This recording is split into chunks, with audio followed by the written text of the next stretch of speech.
Good morning, viewers. Thank you very much. Welcome to Punchline Africa Television, broadcasting from the Political Command Center in London. Thank you very much, viewers across the continent of Africa and in all continents, in Middle East, in Qatar, Morocco, which I don't recognize as an African state, but as an occupier of Sahawari, has won to the quarterfinals. When it lifts, the war comes to a close. Litigation begins elsewhere across Europe, with so many people wanting demand and wanting to take. Is it a question of give and then take away? Is it a question of give and then blackmail? Then you call it whatever you want. In South Africa, things seem to have cooled until 13th next week, when we see changes where President Ramaphosa will be an impeachment motion will be forwarded to Parliament. But as I know, the results will always come the way they are coming, because 230 MPs of National Congress will not vote in favor. So thank you very much across the continents of the world. And in London, we have a very grim weather, a lot of cough, a lot of people sneezing. It has, it has caught up across the globe. It is not something that is going to go away, but it's painful. And that is what we do, and that's what we are doing right now as Punchline Africa TV. Good morning, Miriam Ogutu, right from Nairobi, Kenya. With smiling ever as you are. Good afternoon. Good morning. Can I call it? I hear it's very early, very chilly, very dangerous, very slippery outside.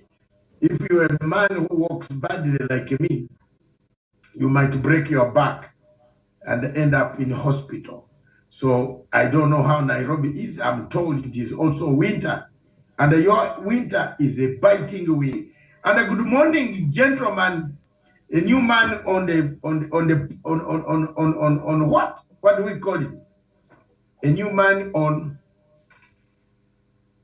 platform. A new man in town. Let's call it that way. There's a name that Miriam does not want to tell us, because she knows it, but he keeps it to ourselves until we make mistakes. Good morning, Miriam Ogutu.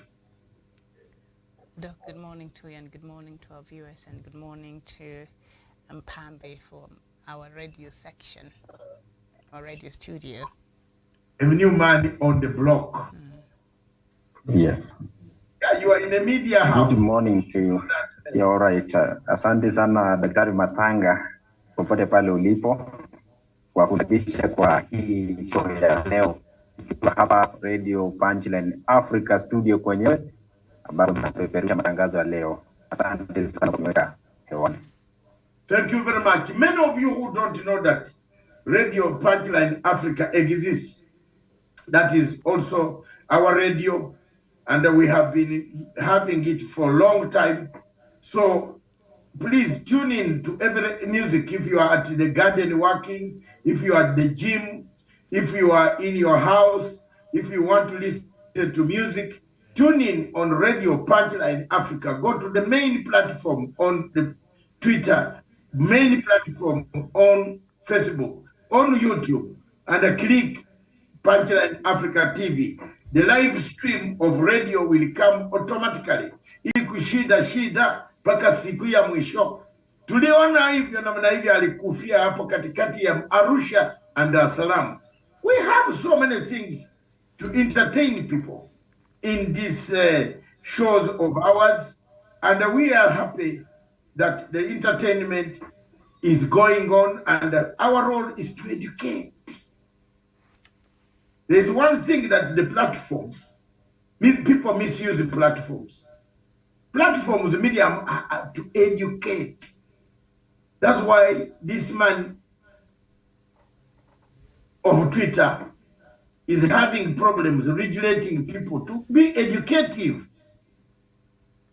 People just want it to come to slang each other, mud-sling each other, hammer each other, play all sorts of funny things on the platform.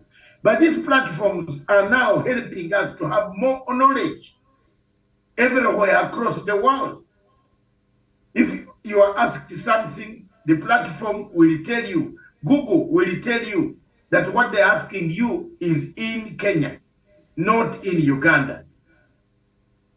Somebody yesterday was saying there was something where they said Nimbisi Moyo was born where, Miriam, before we start? Is he in Zimbabwe or Zambia? Zambia. Zambia. Ndibisa Moyo.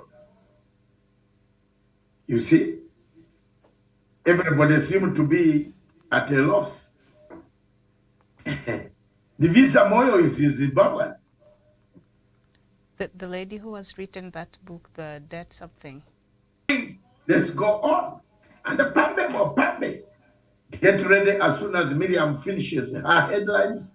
We shall call upon you to do so. Our topic today, this is a security matter. It's a program that deals with security, conflict, peace. How do we merge the three? How do we sort of make sure that Congo, and we want to congratulate the President. But Doc, they're saying here she's a Zambian-born economist. Yeah, Zambian born, but I'm telling you quietly, she is a Zimbabwean, but changed to Zambian passport. That is between me and you. But up there, they say she's Zambian. Nobody has ever asked her real questions. She had to change that at the height of Mugabe to hide herself. She's from Bulawayo. Is Bulawayo in you read further, you'll see Bulawayo is not. That is her website, and she said she was born in Lusaka, but it's okay.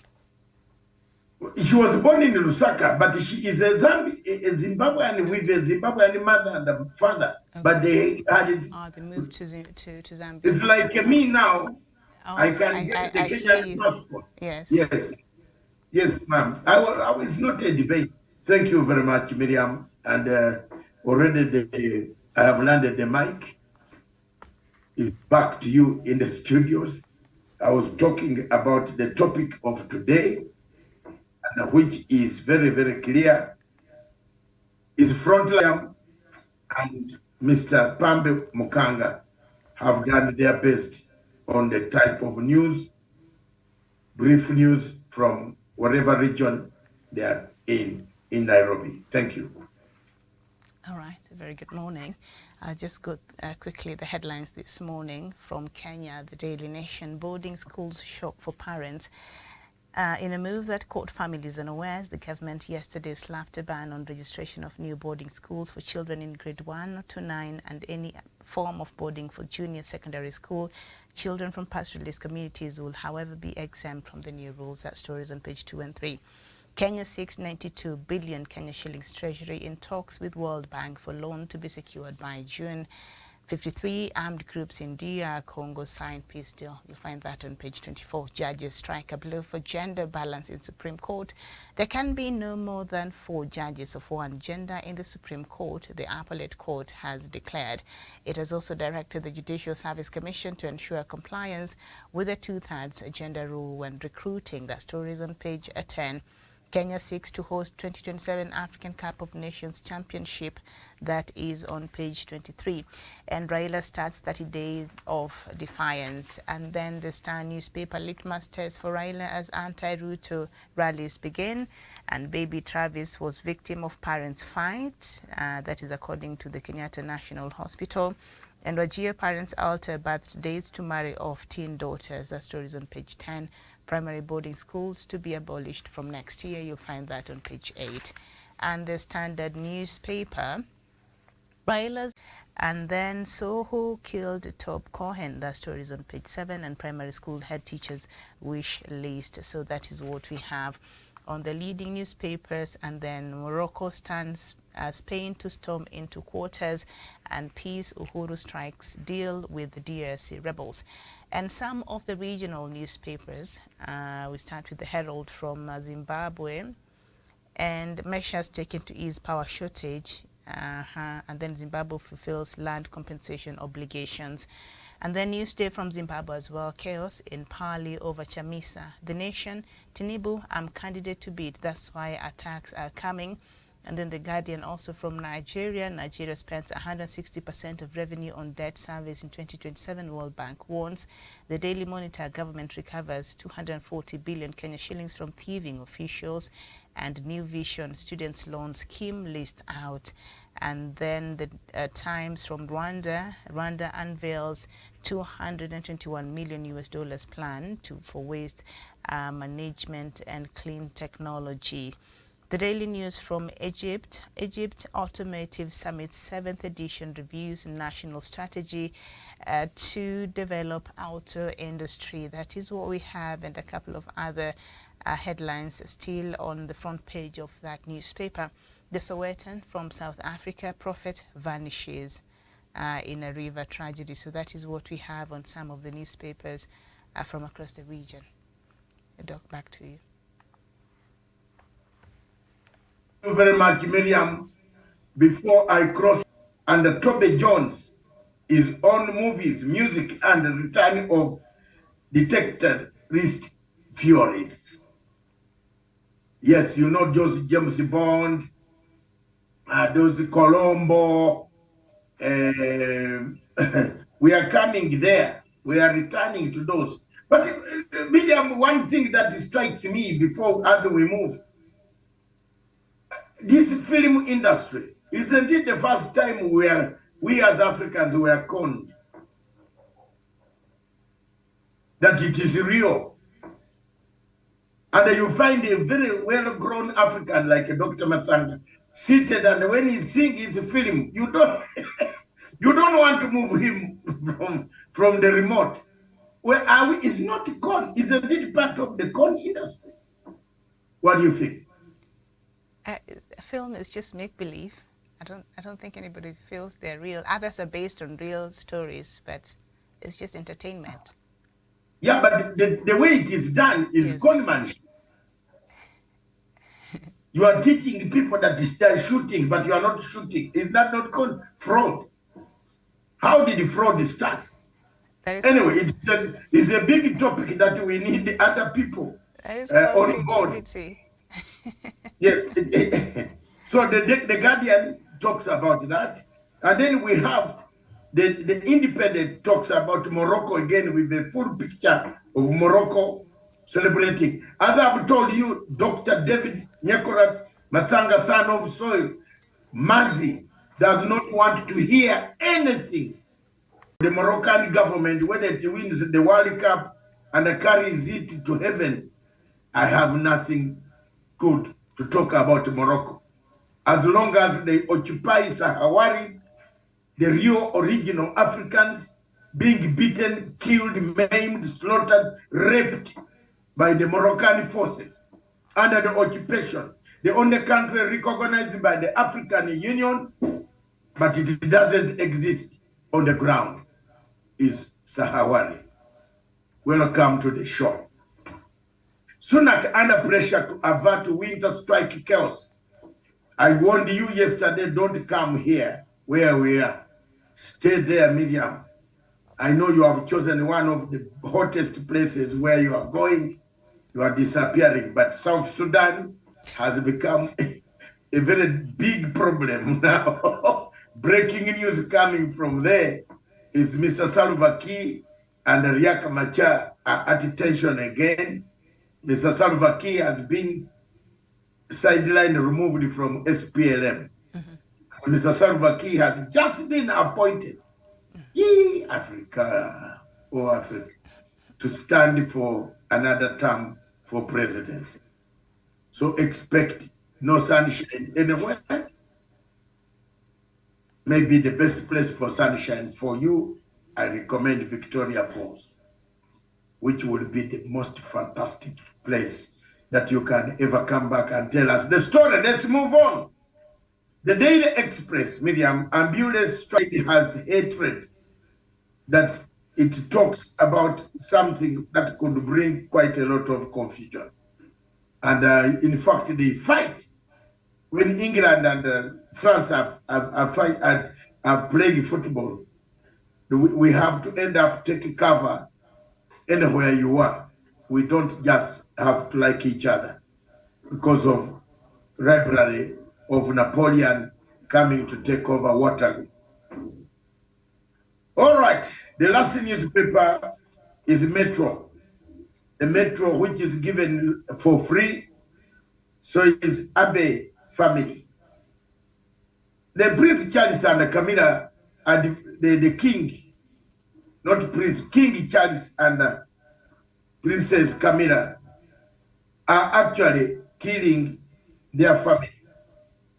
Instead of bringing these children together, they are separating the other group, and they are showing a lot of liking and you know, to one of them, the younger boys, and that is very bad in a family, especially in a family where a mother has died. It is very, very bad. Baroness Bra PPE bust up money alone. Is Baroness Bra? Why? Yeah. Britain has got names. That is on Metro. You know, the bra, she likes bras, pays the most expensive bra. And hey, okay, fine. Thank you very much. I don't want, my eyes are being, I'm being hit with eyes. So let me end the story here on the Baroness bra. It is there, PP bust up. The scandal is following, money alone, on her own, and so many things are happening in Britain. That is so far our news across the globe, across Africa, and in Kenya. But let's hear another version of the Swahili. What are the things, without going into details, your headlines? And what do you do in that? www.punchlineafricatv.com/radio. Pia unaweza kutupata kwa Radio Garden app na Simple Radio app, na kwenye mitandao ya kijamii pale Facebook Radio Punchline Africa, Twitter @radio_punchline. Kwenye Radio Punchline Africa tunakuletea muziki wa kukata na shoka, muziki ambao unakuletea burudani popote pale ulipo.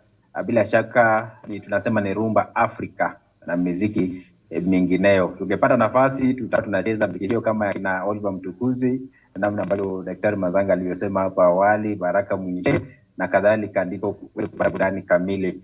Basi bila kupoteza wakati, taarifa ambazo zimegonga vichwa vya habari leo ni kuhusiana na taifa la Kenya na miongoni mwa mataifa mengine kama vile Wizara ya Afya ya Kenya itazindua kampeni ya wiki mbili dhidi ya ugonjwa wa surua, ikiwalenga watoto milioni 1.2 wenye umri wa miezi 9 hadi miaka 5. Inafuatia milipuko ya ugonjwa huo kuzikumba kaunti 7 ambapo 90% ya watoto wenye chini ya umri wa miaka 5 walikosa dozi 2 za chanjo hiyo.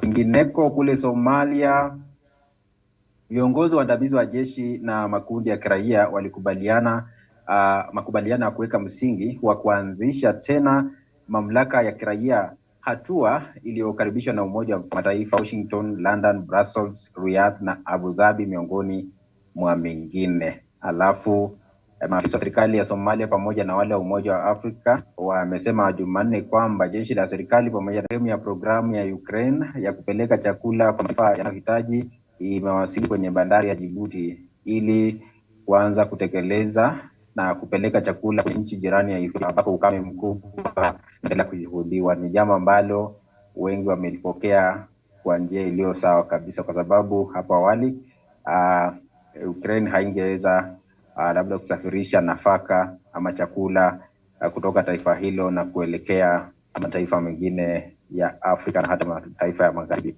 Hizo ndizo taarifa ambazo zimetoka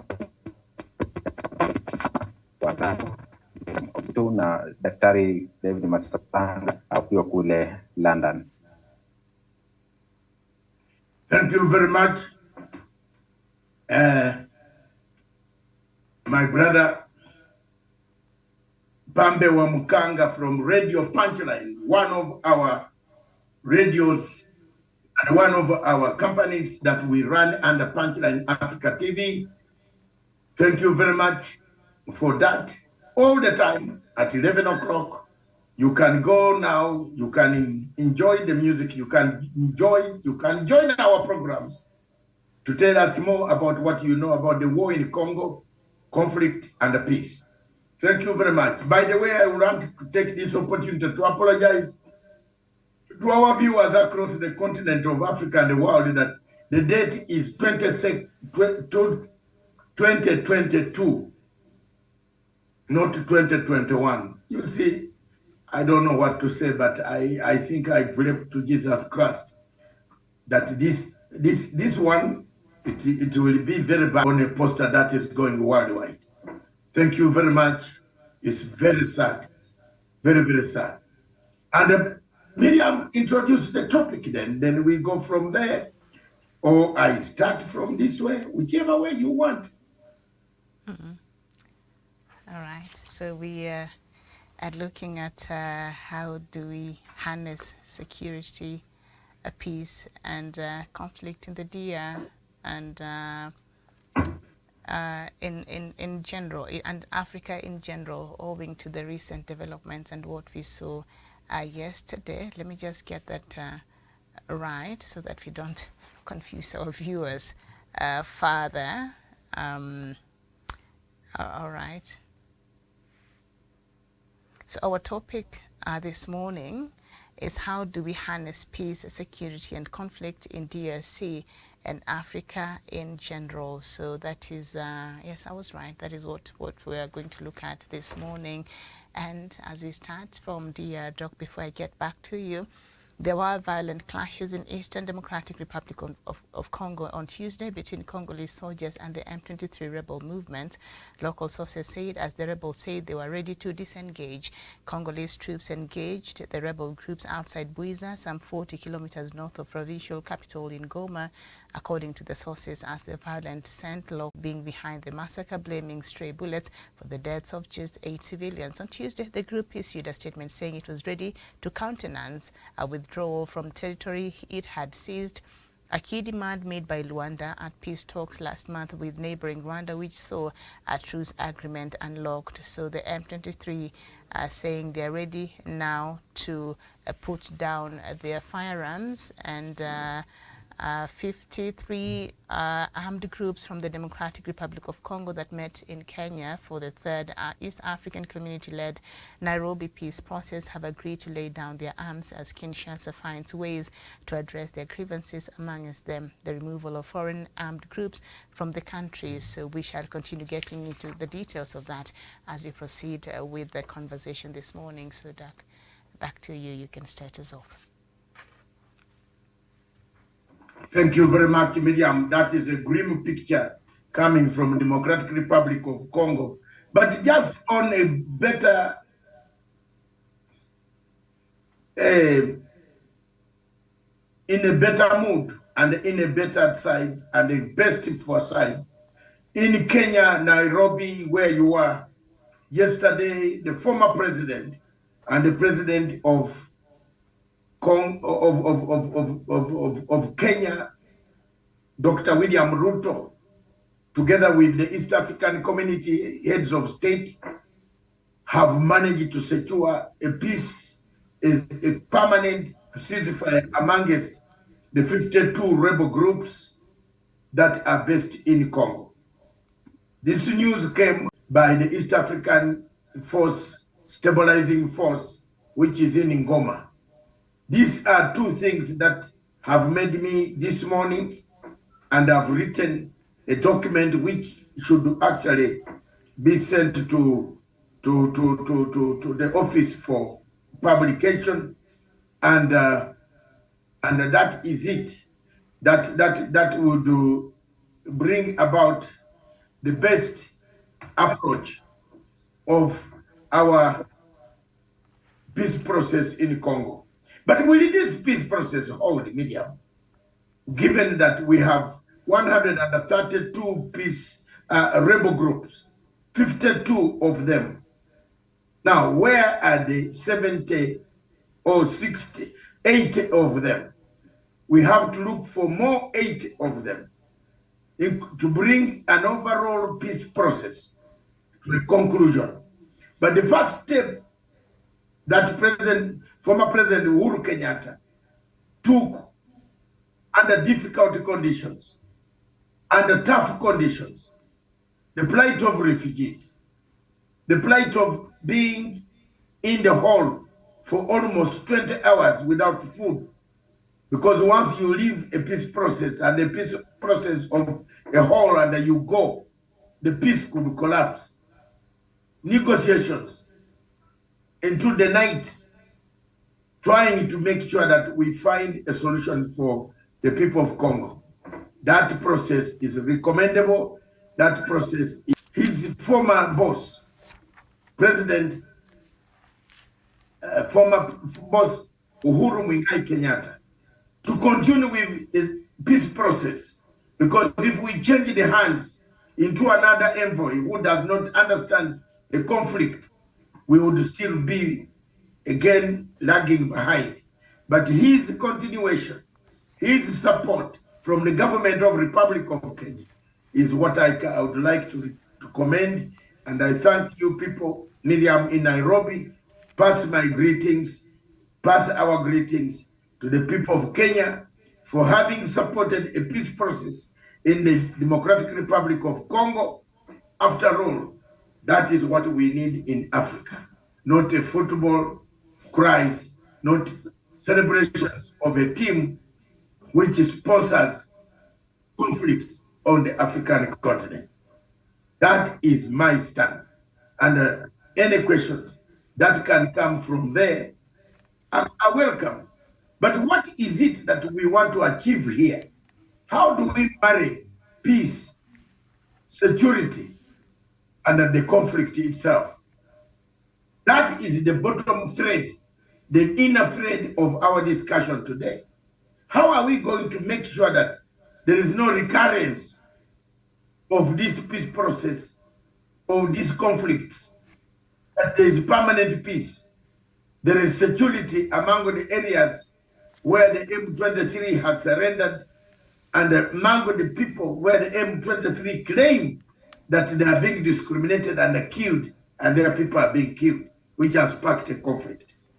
That is what I'm trying to do. That's what we want to discuss tonight, this morning. Thank you very much, Miriam. Let's kickstart it with some basic units and information background, if you have any, that side. All right. So, this is something that we have been following very, very closely. And I think the main demands from the Angolan peace talks that were being led by President Lourenço of Angola was for the M23, first of all, to withdraw from the areas that it had captured illegally. And, that is one of the demands also by the government of the Democratic Republic of Congo. We cannot engage you if you have not surrendered and you have not withdrawn from those areas that you had captured. Three main, towns in that area. And M23, I think for right now, they have they're not fully out of those areas, but they are withdrawing from the reports that we've been receiving. And they've agreed, and they're saying they're ready for a direct dialogue. They're saying they don't want to talk with the mediators. They want to have a conversation with the government of the Democratic Republic of Congo, led by President Felix Tshisekedi. And President Felix Tshisekedi and the government of the DRC has been saying it's not ready to engage the M23 rebels until it meets certain conditions. And so with them showing some readiness and willingness, Doc, on their part now, would it be perhaps important for the government, of the Democratic Republic of Congo to just bend over backwards and see if they can at least meet them halfway? I know their stance has been very clear, and they felt very strongly that they can't meet and have conversation with this rebel group. In fact, they are not even in the mediation table. But could perhaps President Tshisekedi at this moment just maybe rethink and see if he can, the government can have a conversation with them? Let me hear from Mpambe or Makanga. What do you think, Mukanga?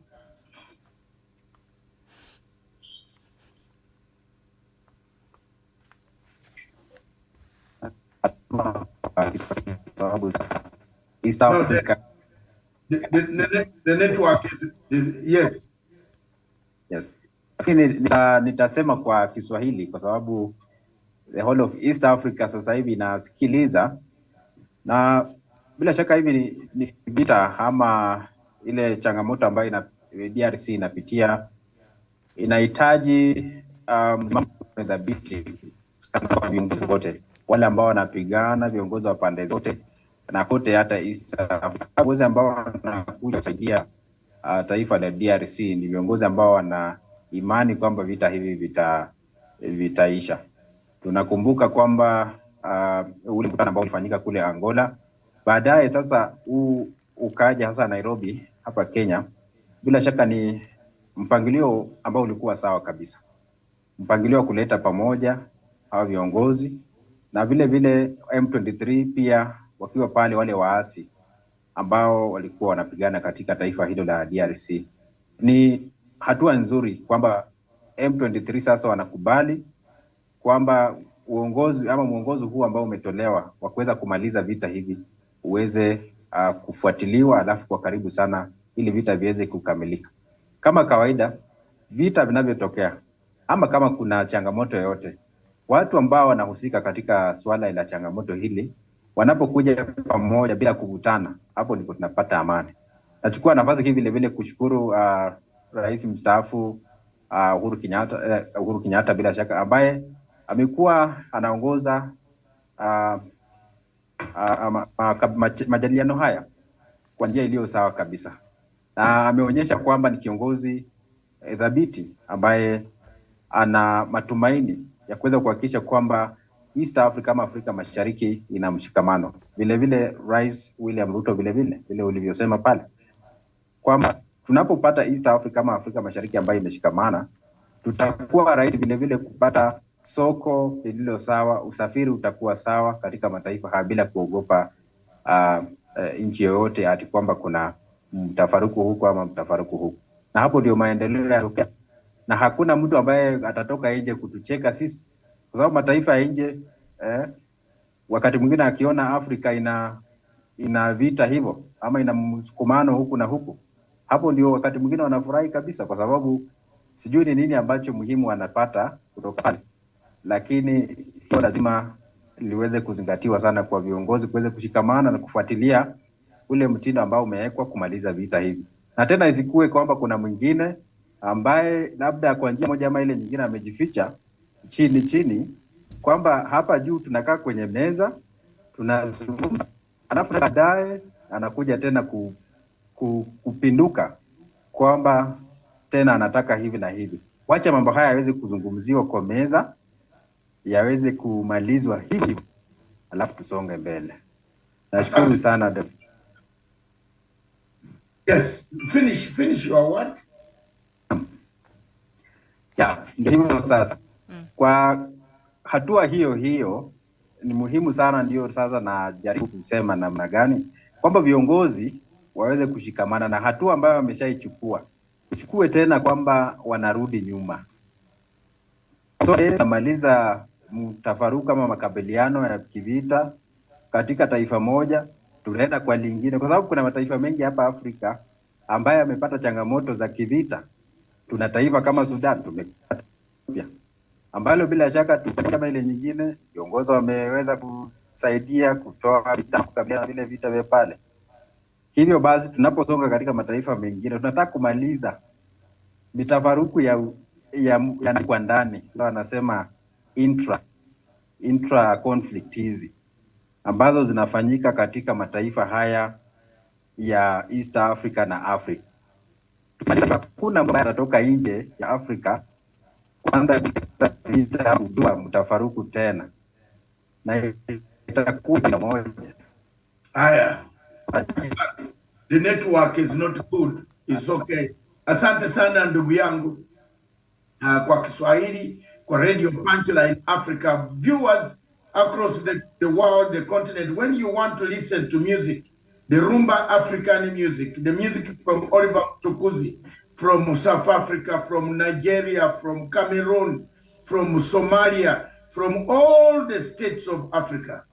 TuneIn, Radio, Punchline Africa, www.punchlineafricatv.com. Then you go to the word radio, live radio. You will hear every music and the voice of this gentleman, Pambe Mukanga. They are there, plenty of them.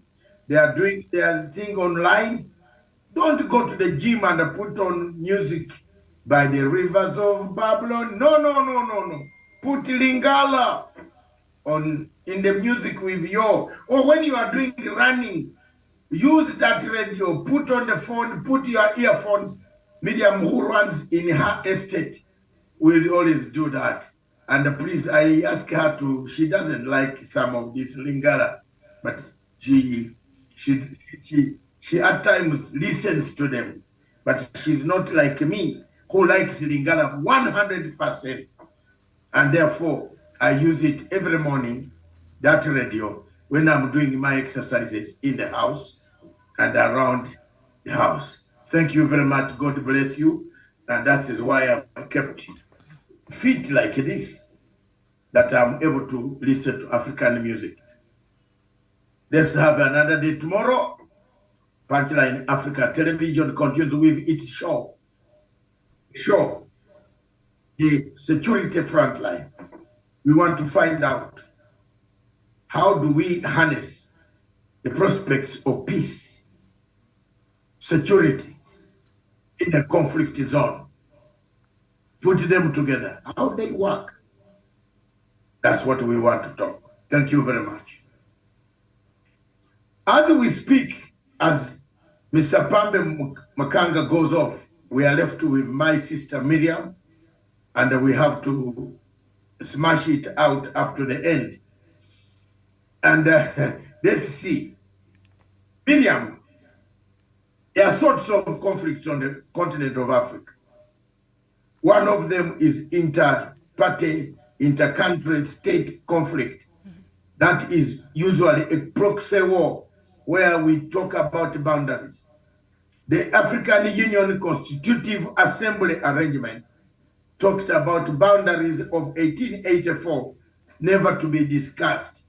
We saw the intra-party, interstate conflict like the one of Somalia on the oil fields, seeking to change the border between Kenya and Somalia and the rest of Africa. That is a proxy war that was coming, which we saw coming. We also have what we call expansionist wars, conflicts of expansionism, where people have expanded and they want to expand territory, capture, influence, ethnicity. People would like to discuss that we are marginalized. We have no say in this place. The question of territories that sleep on both sides of the border. You have one brother was born in this side, another brother is born on this side. For example, the question of the island, which we don't want to speak about, that our mouth is very watery when we begin to talk about Mugingo Island. The water could be Kenya's, and then the island could be somebody's. So those are the conflicts that we call interstate, and the expansionist. They come as interstate boundary disagreements, then it runs into expansionism. Is somebody looking to expand a territory? You have seen sentiments that are coming out of certain people's mouths. Could this be a precursor to bigger things that are coming? But in Congo, this is happening. There are people who think, as we speak now, scholars of international repute, most of them in Europe are saying the only solution that you can have a better Congo is to find a better solution by uniting the people. And the only way to unite the people of Congo is to give them some sort of autonomy, autonomous, semi-autonomous status. such that they belong to the state, but they have that feeling of nurturing themselves. And that feeling should be they govern themselves on private matters, on minerals, for example. Let the areas in Eastern Congo produce the minerals for the state, and let the state facilitate these minerals to be sold, and then the citizens of that country can become, they can gain profitable for the citizens of that country. But surely, Miriam, you just come and land with your airplane. You live in a 5-star hotel in Ngoma. After that, you order people to go to the jungle. Those who come back are heroes. Those who have died looking for the 1 kilo or 2 kilos of diamonds that you are looking for, you don't care about them. And you're a smart businessman. You have reached Ngoma, taken off your shirt, worn a good shirt, and then start drinking the liquor, the Congolese beer, women, waiting for people to die. You know, you are in a hotel, but you don't know who is dying there. You see what how the conflict is? But for you, you're a businessman, you wait for a telephone call. The man says, oh, I have arrived and booked in this hotel. Can you come? Then you wake up, walk into the bank, draw the dollars, pay these people. You don't know what this is doing to this nation. In the afternoon, your flight is ready. You are on the way out of Congo. Miriam, look at the trail that such a businessman has left behind. How many people have died we can't account for, my sister? How many? Very many. For 1 kilo of diamond, 10 people might have been killed who are Congolese.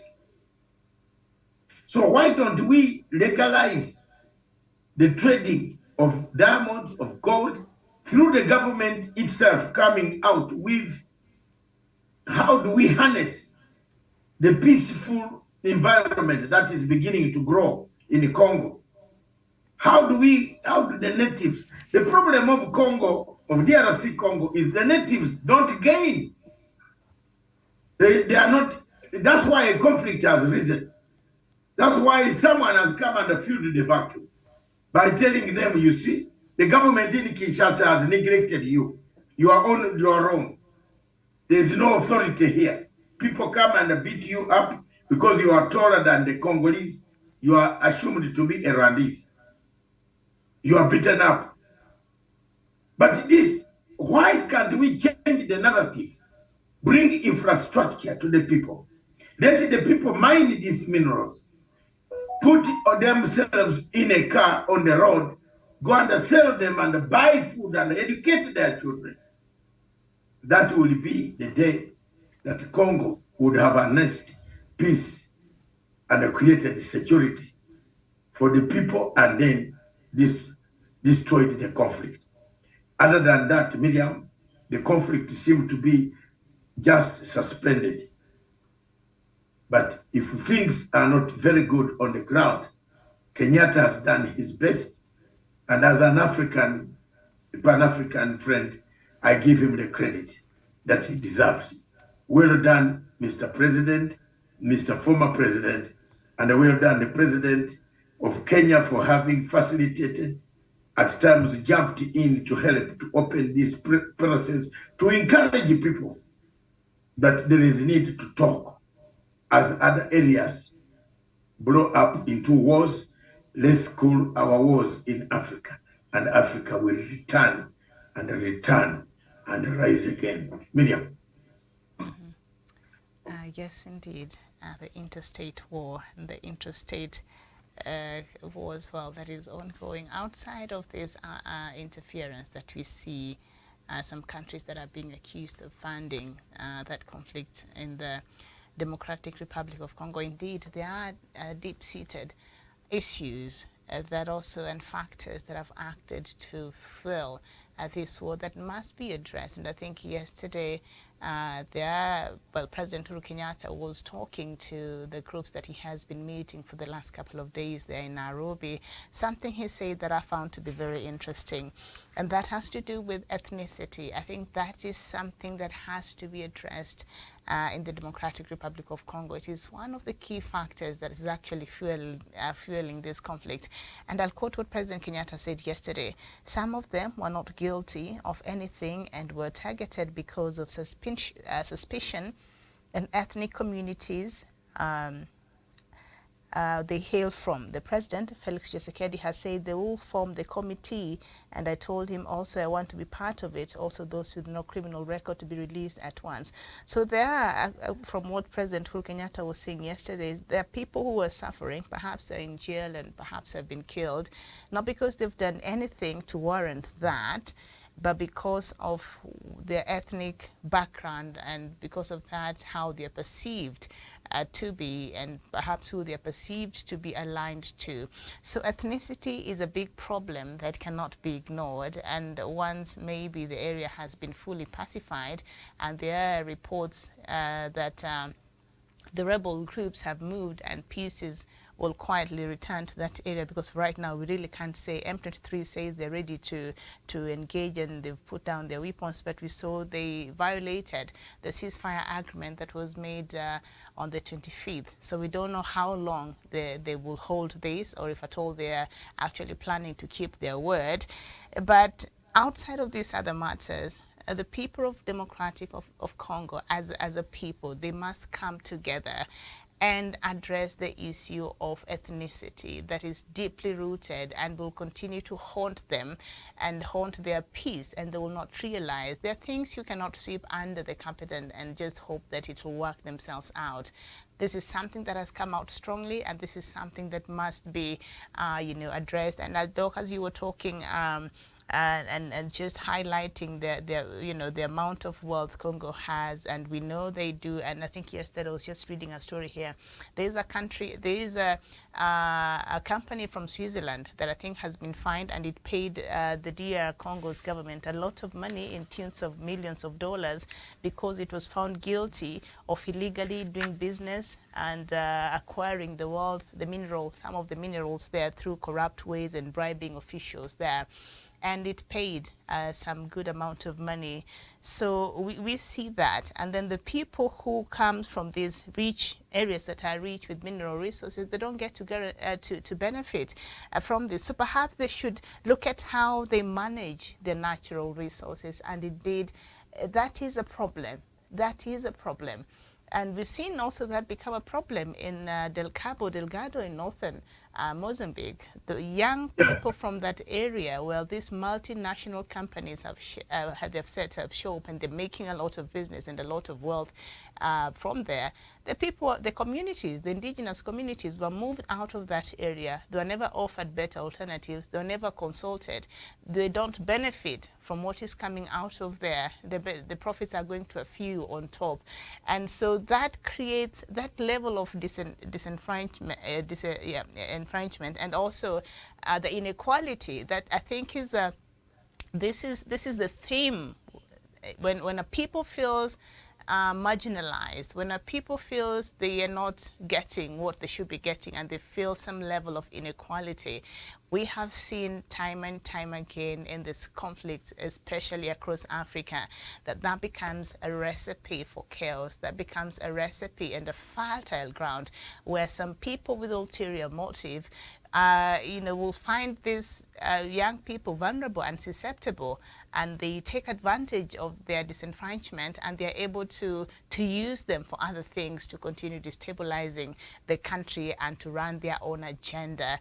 And at the end of the day, they get misused. So we have to look at these matters. But management of Congo's natural resources, the government needs to come with a plan. They need to relook at this. Of course, this conflict, the external factors are also quite eminent that are attached even to the natural resources. But we need to get selfless leaders in Congo, in the Democratic Republic of Congo, and perhaps when, who have the interests of the country at heart, because, the leadership that they had for a long time, Mobutu Sese Seko, who was a gatekeeper, for the West, and, they were used to coming in and getting the country's wealth and moving out, and even the subsequent leadership that has been there. So the people are tired. The people are tired, and it's unfortunate that they're being used as pawns, and they're suffering. At the end of the day, like you've described, somebody somewhere is just seated at a hotel waiting, for this mineral to get to them, but they don't care the price that has to be paid. These are things that must be looked at, and these are things, even as the mediation process continues, I love the heart of President Uhuru Kenyatta, our former president, and how he has really taken this matter personally, and he's coming from a very human perspective. He's saying, what is it? You are all brothers. How can we help you? And he said he will personally go there, I think, in January or February, to see how some of the implementation and some of the agreements that they signed yesterday in Nairobi, how, if at all, they're being, upheld. And so he said, you all have to talk within yourselves. The men, when you go back home, please talk to your young men so that they stop the rapes and this other atrocity they're committing to their own sisters, to their own aunties, to their own, you're one people. What is going on? So, but they're being used to fight each other like that. Unfortunately, they don't know. So it's quite sad. So I think I'll join you in thanking our former President Uhuru Kenyatta for it is still not easy, and there's still so much to be done in this mediation. But I think he is the man for this job. And so far, he's done great. And we just hope that all the stakeholders are able to cooperate so that this process can move, and we stop just having meetings for the sake of having meetings, and we can start actually feeling and having the results, and people can go back to their homes finally. And Doc, just before I get back to you, yesterday there's a new story I had here, and South Sudan is also planning to send its troops to the Democratic Republic of Congo, and I think the government has put aside $6.69 million to support its troops, about 750 South Sudanese soldiers, to go and try to protect the lives of the people of the Democratic Republic of Congo. While I do understand they have that they are part of the East African community, and they are supposed to be supporting, because that was an agreement within the community. But how are they going to protect the lives of the people of the Democratic Republic of Congo, and to ensure, from what the commander was saying, that these people are able to go back to their homes safely, and they cannot do that back at home? That conflicted me a little bit. Now, first of all, did they pay the money for East African community? They have not, and they're lagging behind it. That's another story for another day. Who lent them the money? The $6.69 million. Can you imagine what that could do to the people of South Sudan? I don't know. And they lent the money to who? They got the money from East African community. They got the money from their own central bank, I guess. So they're willing to spend. Let me tell you, commitments of that nature, surely you should look at the people, the citizens of South Sudan first. We know South Sudan also wants to have, no country does not want to have a national, international, and image and pride by contributing in such ventures like the peacekeeping ceremonies, stabilization force. But surely, if you are not eating, then you want to go and give food to others. No, if you're not stable, you're not even stable. What are you going to stabilize elsewhere? And already there is something happening in South Sudan, which I've seen here, and I have not seen the photographs of our talking today, but I hope they will come. But we are two of us. We need that photo. Now, something which is very strange here is Riek Machar and Pagan Alum have been removed from SPLA. I'm glad you brought that story, Doc. I think that happened a couple of weeks ago, and that has caused some problem. And Riek Machar went and formed SPLMIO. in opposition. So why would he still want to be in SPLM? But we came back and they made a peace agreement, so they should have forgiven each other. And there you are. You are answering the question that I've been You can't be telling you. there and be here. If you left SPLM, you left SPLM. But where is the question of accountability? If that is the case, can we go back to accountability? I have been always a serious advocate of accountability that leads to a period called RS. RS is a situation where there is a redemption strategy. If you have done DDR,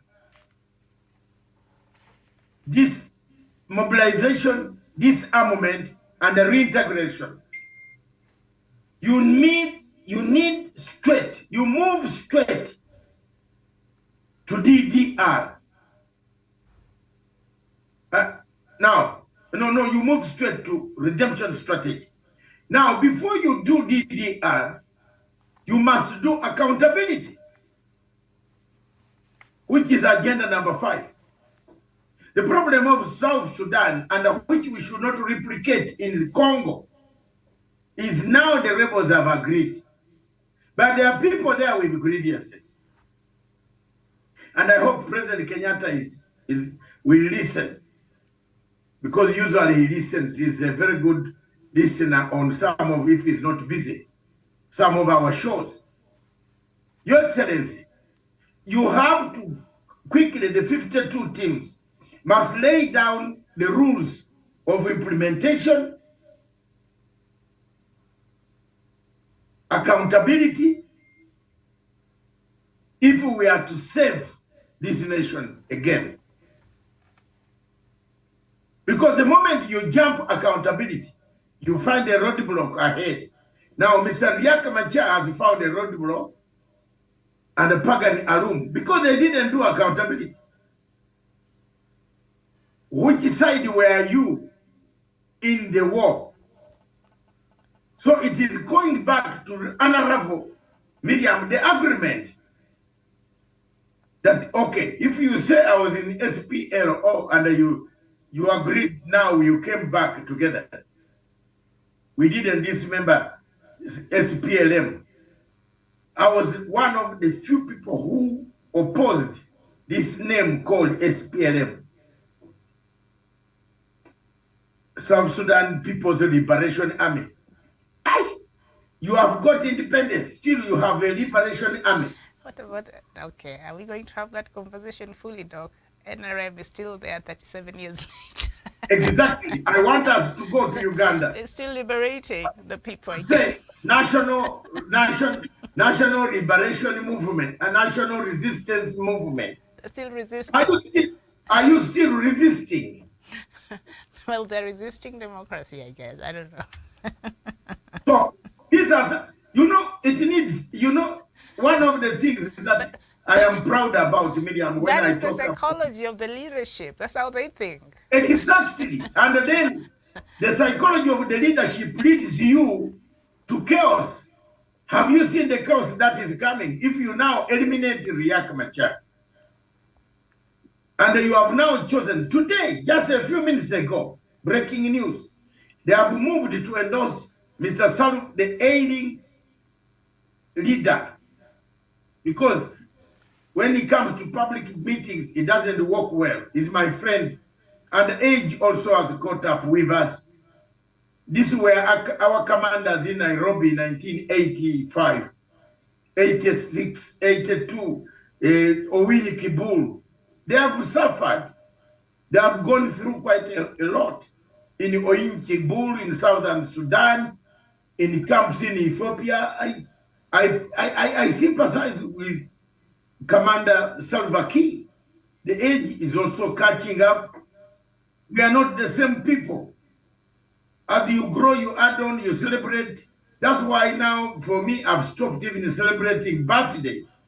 Because each birthday you celebrate now reminds you of the bad journey ahead of Damascus. And Miriam worries alone You are saying you are approaching 70. What?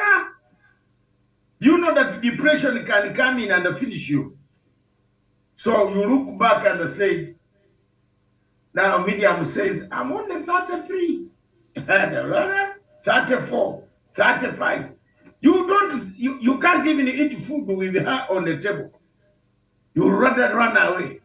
When she tells you, I'm 34 and I still have a bright future. Unaona, that can kill you as now.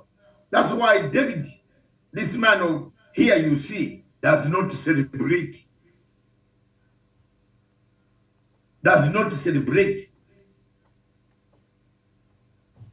birthdays. Because each birthday you celebrate, just send me quietly money, I will buy airtime.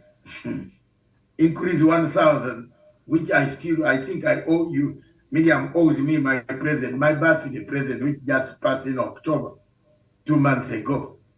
I was still waiting for that present, but it never came. Buy me a shirt, quietly. Buy me a trouser. I'm not saying you, those who have not done it. But for me, the army, Salva Kiir is now something like a 76. You see? Or 70 something. It is age is catching up. Groom a younger generation. Groom somebody you trust. And I say, please, when I step aside, Miriam will take over and run this party. But here we are. And that's why divisions now, all the divisions that are occurring right now, Madam Miriam Ogutu, they are going to wreck the peace that we have been seeing. That is why I brought this topic. How do you harness the presence of peace, security, and in a conflict still raging? We have talked about intra-wars, that still rebel groups, 52 of them. 52 have come out, they have agreed. The other 80-something, we don't know what they think. They also, this 52 will go and talk to the 80. Okay, fine.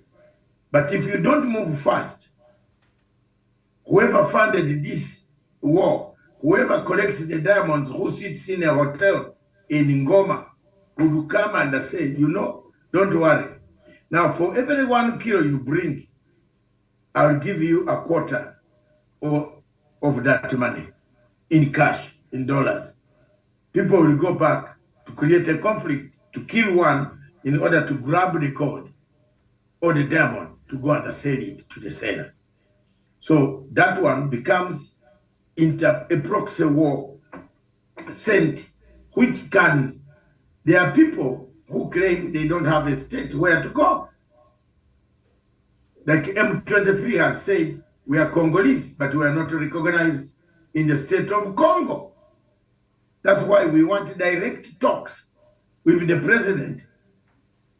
So, but one question to M23, how will you talk to the president when you left, when you don't talk to him?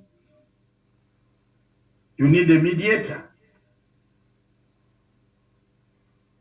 Then there is a last very dangerous war, which we must be very careful about. And that dangerous war is called a transitional conflict. A transitional conflict is taking place. A transitional conflict is taking place in a very difficult situation. And Miriam, you can talk about transitional conflict. Do you know it? Yeah, I have a name for it. I'm just forgetting. There's a transitional conflict. Is we're moving from one center with it. It's a conflict that is dynamic. And a Yes. conflict, yes, that you really don't know the end of it. So even as you try to employ diplomacy and see how to solve it, it keeps morphing and it takes different, Yes. nature. You Today go ahead. demands this, the next day perhaps something changes. So it's a very dicey, kind of a conflict, especially for mediators who, like we've been saying, President Uhuru Kenyatta and the others, like in the case of the conflict in the Democratic Republic of Congo. It's quite different from what we were seeing happening in Ethiopia, which seems to have solved the problem. Of course, now we're learning a lot of other things that had been happening in that region of Tigray during the blockade. But that kind of conflict is different because the nature of it and the demands, I think, were different. But in the case of Congo, this transitional conflict, it's a conflict that has been there for over 20 years now. And because that's how long the MONUSCO, the United Nations mission in the Democratic Republic of Congo, has been there since the offstart of this conflict in 1999, I think just around that period. And it has been morphing, and we've been learning new details, we've been learning new courses, we've been learning new demands, from the actors themselves, and other things keeps, coming in. So it has become very difficult to solve this problem. But there are a couple of things that have remained constant about the actors themselves and about what is it, that is the core. Unfortunately, while other solutions are being tried to be gotten in this conflict, nobody seems to want to go to the core of what really is the matter as far as this conflict is concerned. And that is because sometimes they keep changing the goalpost. But there are factors that are constant. So my wish is perhaps the mediators will go and find the constant, that has always been the problem and try to just find a solution for that. But Doc, as I was explaining, in transitional conflict, the one we see in the DRC, it becomes very difficult because of the goalpost, keep changing. It keeps changing. Today it's one thing, the next day is something else. And you wonder, so what is going on and how can we arrest this main thing and sit it down and address it properly as it should? But that is the nature of a transitional conflict. Today you're looking at something totally different that might come up again tomorrow. So it becomes a real challenge as far as diplomacy and mediation is concerned.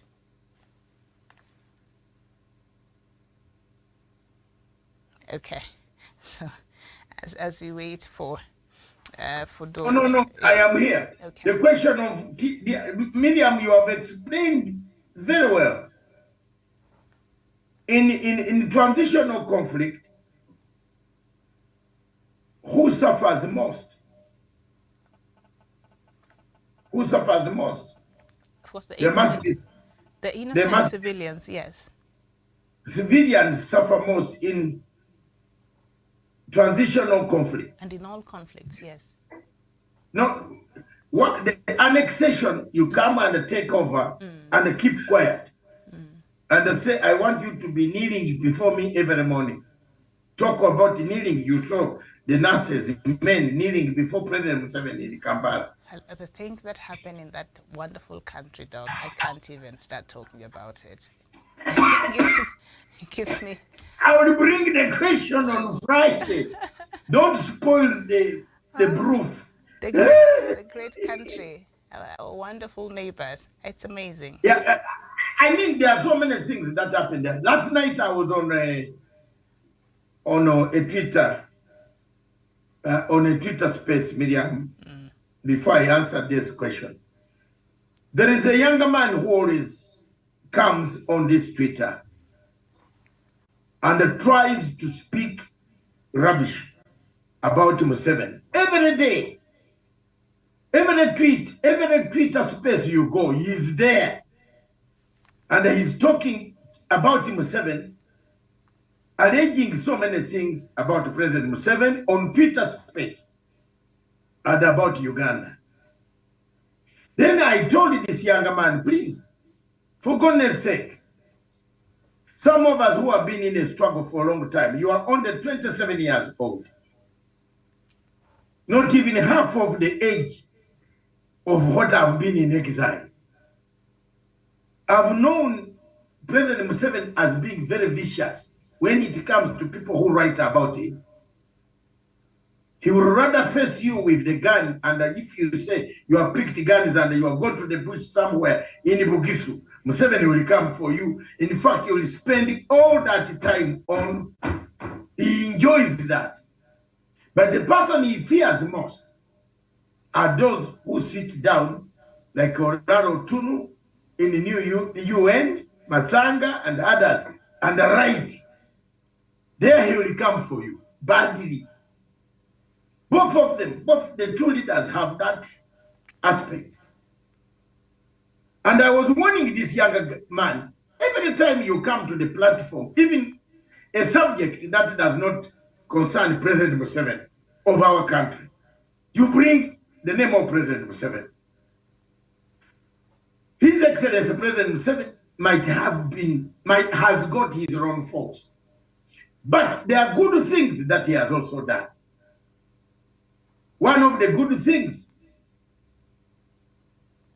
is in my house, in my household, where I left my mom, there is a tapped water. Miriam, there is tapped water, tapped clean water. That is something I never left here. There is power, electricity. Switch on, kapa, switch off. Hala. So these are some of the accolades we should give when you are doing analysis, balancing of your essay. Balance your essay with the good things, and then come and say, although these things have been going on, there's also been the kneeling down before the president, which I, as a Kenyan, I hate. But we as Ugandans, we are supposed to kneel before the king. A man like me with this big body, I go down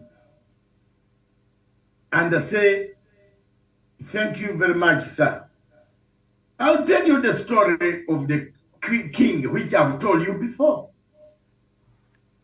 In 1963, King Edward the late Mutesa came to our primary school.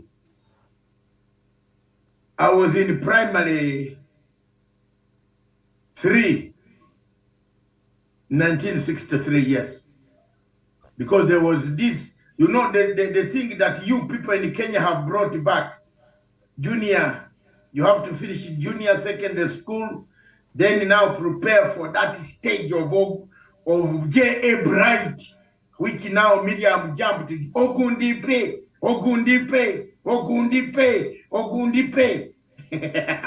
Yeah. Now 1963, I was in primary 3. A grown-up. They told us the king of Uganda, who was the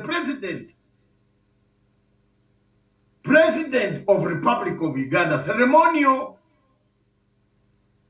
before Milton Obote and the crisis took place.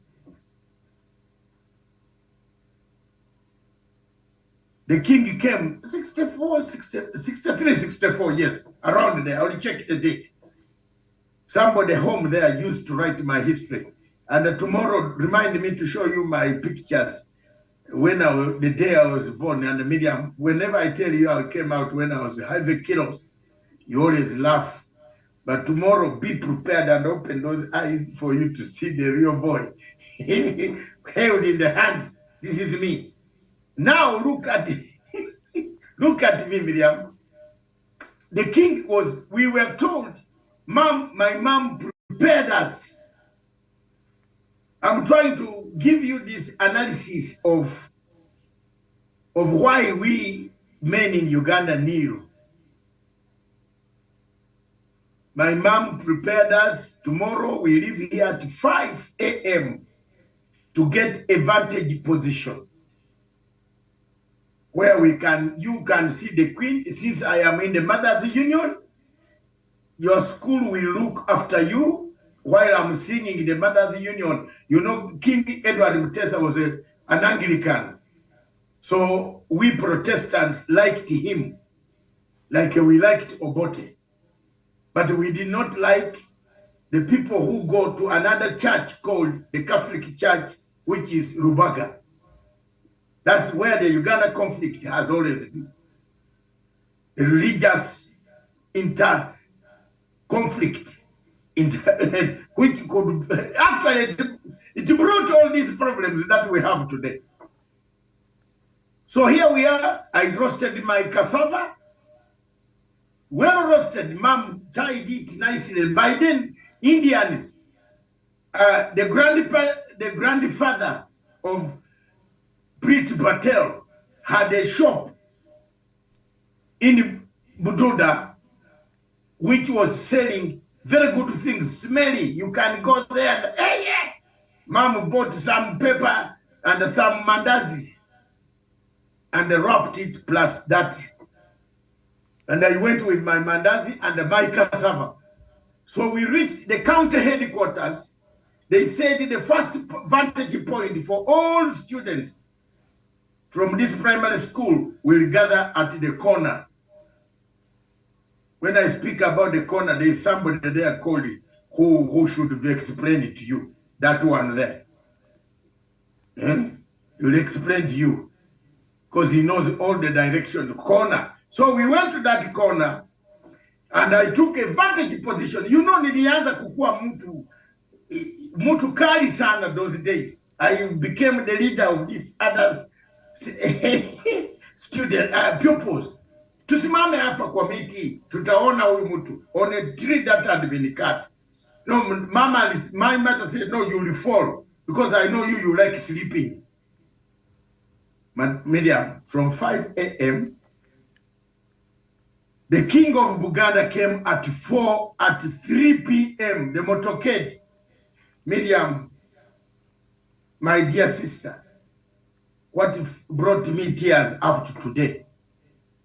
They told us when you see the king, when the motorcade is coming and he is on top, you don't look at him in the face. So for me, Dr. Matanga, they said the king is coming, so we went down. Now, Miriam, look at my position. I went completely and slept. The king passed waving to everybody. I was sleeping. Everybody started going. I was left there with another boy also sleeping. He's now one of he works in Uganda Revenue Authority. He's about to retire. He's from my place there. We slept. So my mom, the king has arrived addressing people. My mom says, asked the teacher, where did you leave David? David is where? He's not among these people. My mom now bursts into tears. Maybe something has happened to this boy. That time there was no murder. There was no kidnap. The life was so good, I tell you. Muzungu Inspector General comes to inspect your house. Are you going to school or not? Hiyo wazungu, unaona? Pana hii siku hizi, I am a probation officer, anakaa kukula pesa kwa ministry. So mama cried. They said, no, your son is down there, sleeping. He's on a tree where you put him. So mom comes, instead of saying, what happened? Alinipiga. And they say, you are very stupid. Why didn't you follow your friends? You see the trouble you have caused me. I've left the choir. I said, I looked at him, I said, my, what? This king is the one making you beat me when I'm one of your boys. I'm the firstborn of the whole family. And then you are beating me like this, Mama. Said, okay. Then Mama, my mama just took the handkerchief because she didn't want to see the people seeing me crying. Wiped and said, let's go. I'll sort it at home with you. We go. Miriam, from 1964 to date, you tell me about the kingdom of Uganda, I ran away. And a little known to me, I go to London in 1987. I swear, the first part job of selling windows. You know, windows had just come. This is double glazed. A company in South Surrey, Croydon there, advertised for us to meet in a hotel called Crystal Hotel, Crystal Palace Hotel, where the stadium is.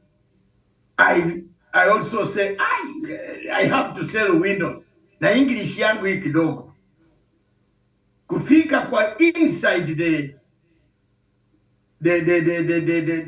hall, the king of Uganda, the current one, was there. Are you with me? I'm Bishop Masinde. Are you with me?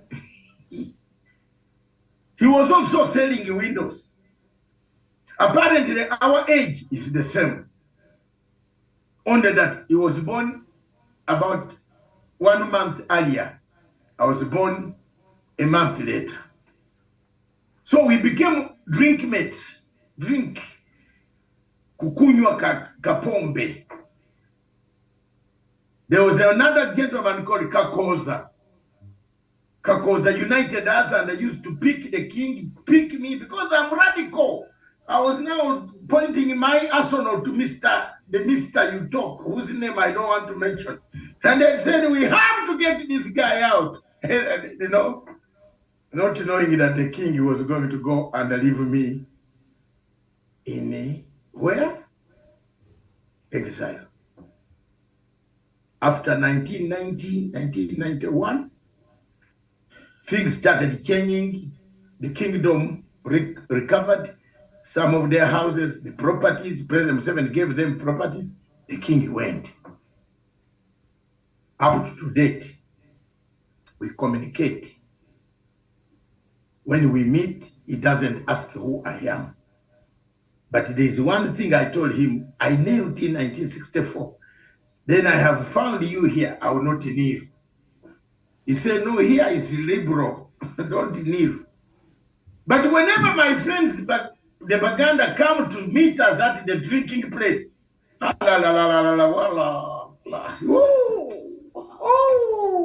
hey. So me, I said, Then he said, are you not going to do the same? I said, no, I'm a Mugisu. You colonized us, but we don't kneel for you. We are sorry. I'm sorry. Thank you very much for telling this story.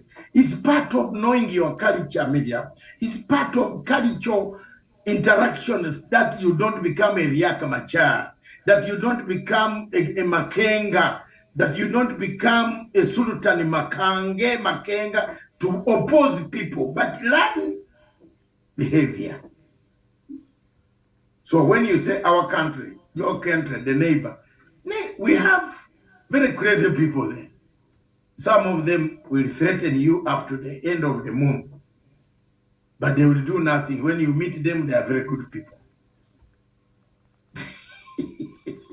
Eh?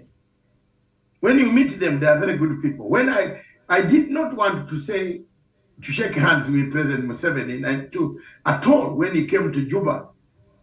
But lastly, when I went to Kampala under the auspices of other presidents, they said, you people have to do peace talks. Now we have finished the one of NRA, we want you to do yours. We did peace talks. We shook hands. And from there, when I looked at his face, I told him, I'm shaking my hands, but I will never come back. He said, why? No, there's a house. They can buy you a house here. Buy a house for David. I said, no, I have a small house of my own, Mr. President. Thank you very much. We have brought the peace. He said, no, go and be the ambassador for peace. That's the truth. That's my destination. And I've never changed from being an ambassador for peace. I'm not paid by the government of Uganda to be an ambassador for peace. But I can't be on a platform where you talk about Museveni from morning up to evening. Even when the topic is talking about oil in Mexico, I run away.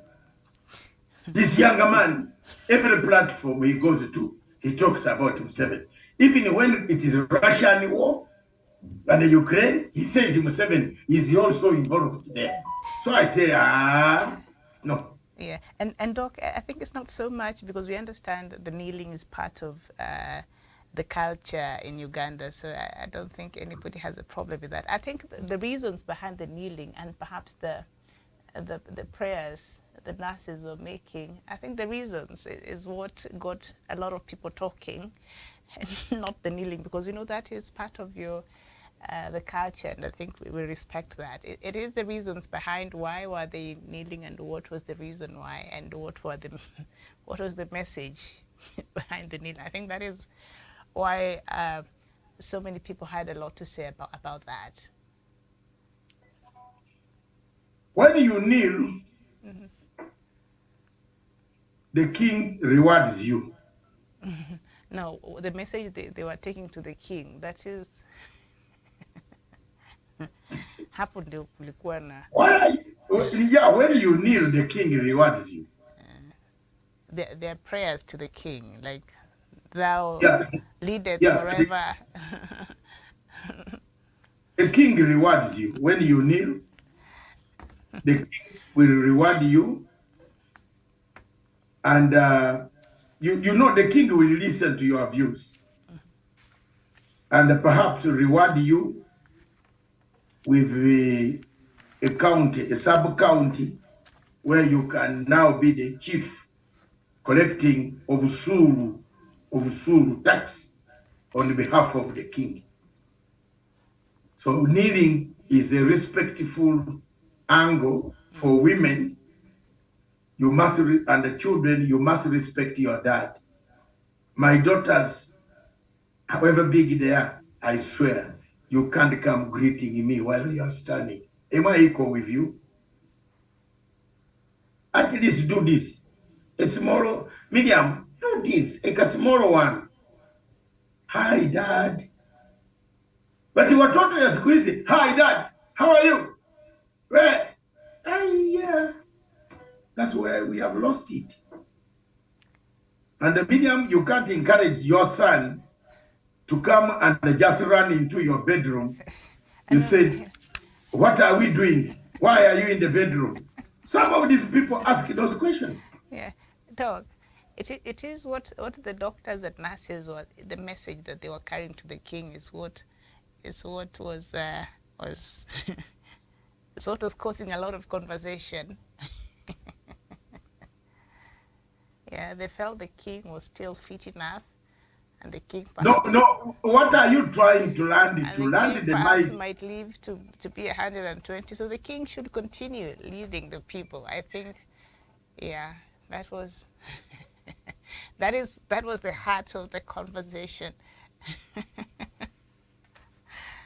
All right, I'll move on from that. No. Why are you not being honest? Land the mic.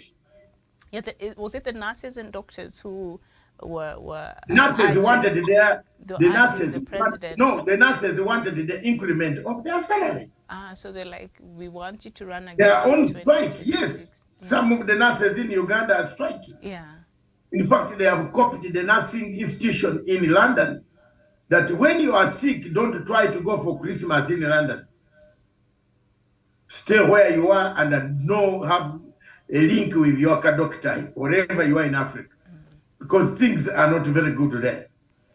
No doctor, a doctor will take 10 hours. So by 10 hours, how long will you be alive? But they were political. They are not political, they are nurses. They are asking for increment in salary. And if you read the papers within the coming 2 days, 3 days, President Museveni would have increased the salary of all nurses. Yes. The respect. Yes, it gives incentive. It's part of the peace process of redemption strategy. In Uganda. There is no redemption strategy without eating. All right, I see the bit. Yes. You can't be, you have been eating goats alone. When we are redempting, you must share those goats with me. By the time you're redempting, the goats will be done. There'll be no... No, but you give me the one goat. Like the redemption strategy we did in northern Uganda. Miriam, wait. The NRA people who raped, they raped people. They went back to the families of those raped. They took their daughters, and their daughters are big. So you go with the cows to the family, and your family pays the cows, and the government was paying. Listen, there's something that Museveni has done very well. And let's be very honest. Let's not underrate him. He paid those who did not have the cows to reparate. 2 cows, 4 cows, you take to the other family. And when you reach there, you jump the egg. They put the eggs down here. You jump the egg twice. Don't step on the egg, because once you step on the egg, 2 days passed, your legs start not working. It's a redemption strategy, a reparation, healing. And most of the commanders, most of the people, those who agreed with the peace agreement that the government had put in place, a law was passed in the Parliament of Republic of Uganda, which is constitutional. It is in the Constitution of Republic of Uganda. Amnesty was given. The president was given powers to give amnesty to all rebels from 1982 up to date, up to a certain time of which you had to surrender yourself and renounce violence. You get your certificate from the judge, the Chief Justice, or any judge of the High Court, not just ordinarily a priest. No, a judge of the High Court stamps your certificate, gives you your certificate. Miriam, are you hearing me? Are you with me? I'm Reverend Bishop Masinde. Are you with me? Are we together? Yeah, that's the word he uses all the time. So, you get your certificate, and that's it. That's the law of Uganda. There is nowhere they will come back again and abrogate that law. The law is very clear there. And His Excellency President honored it. So you can't be talking about the same man all the time. No. I told this guy on the platform, and now people are on his neck. He can't appear on the platform. You see somebody comes and spoils your platform. Miriam, like here, we allow people to spoil your platform. Facebook will close our platform. It takes the government to just say the Twitter handle of so and so is the one which is spreading hatred. You close it down. Not because there are no human rights abuses in Uganda, there are. But there are good things that Uganda government also has equally done. On the question of peace in Somalia, the man even goes further to demean the character of the Ugandan troops in Somalia. And I am a product of the same people who used to play guitar in praise for the man. And you are seated in the platform watching. I couldn't stomach it.